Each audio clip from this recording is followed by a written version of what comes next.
on avait vu ensemble vraiment les deux manières, en fait, les deux parties en fait, de la conscience. Vous saviez qu'était la partie non manifestée, cet espace en fait, infini et éternel, hein, qui englobe les phénomènes, hein, à travers lesquels les phénomènes circulent, et la partie manifestée, c'est-à-dire notre véhicule en fait, ainsi que les différents corps subtils.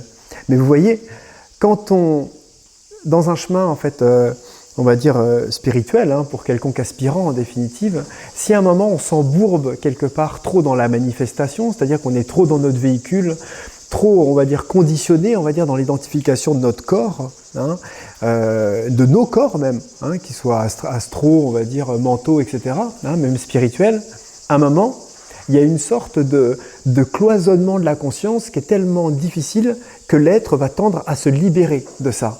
Hein.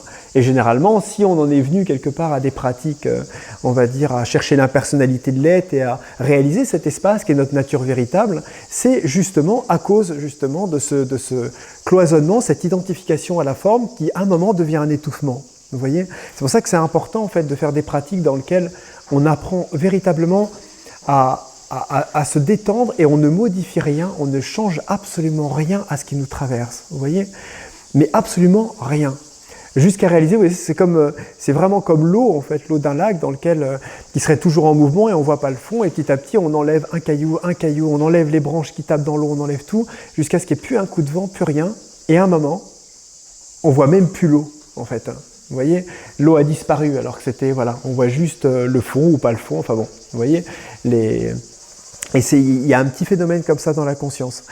Et, bon, c'est une analogie, hein, et en même temps, c'est intéressant que si on s'intéresse à l'impersonnalité de notre conscience, c'est-à-dire à réaliser cet espace qui est notre nature véritable, ce que l'on prend généralement pas suffisamment en compte, en tout cas dans certains courants, hein, notamment un petit peu le Néo-Advaita, c'est que la partie manifestée de notre conscience est indissociable de sa partie non manifestée, et vice-versa. C'est-à-dire que si on va trop profondément dans sa nature véritable, c'est-à-dire son espace, on va dire impersonnel, dans lequel on ne cherche plus aucune identification au phénomène, à un moment, la conscience va nous ramener au véhicule. Vous voyez ? Si on est trop dans le véhicule, on va subir un étouffement et chercher à s'en libérer. Et si on se libère du véhicule, un moment, enfin en tout cas, voilà, de l'expérience que j'en ai, on va être ramené et la présence va nous emmener et nous, on va dire, nous ramener en fait très clairement à la vulnérabilité du véhicule. Hein, parce que sa manifestation est indissociable, on va dire, de sa non-manifestation, enfin en tout cas de l'espace qui l'englobe. Vous voyez ?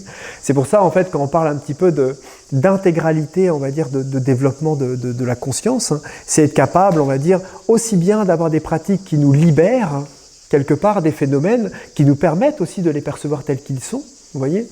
Et en même temps, de ne pas sous-estimer l'importance, en fait, d'un travail extrêmement concret et pragmatique dans la matière. Vous voyez, qui va être l'enfant intérieur, l'émotionnel, le soin au corps physique, que ce soit après même l'alimentation, la structure mentale, la connaissance, etc. etc. Hein. Tous ces aspects-là, en fait, sont en définitive à considérer de la même manière. Si tout est divin, tout est un et tout est l'unité, pourquoi une parcelle d'un rayon et d'une émanation aurait plus de valeur qu'une autre ?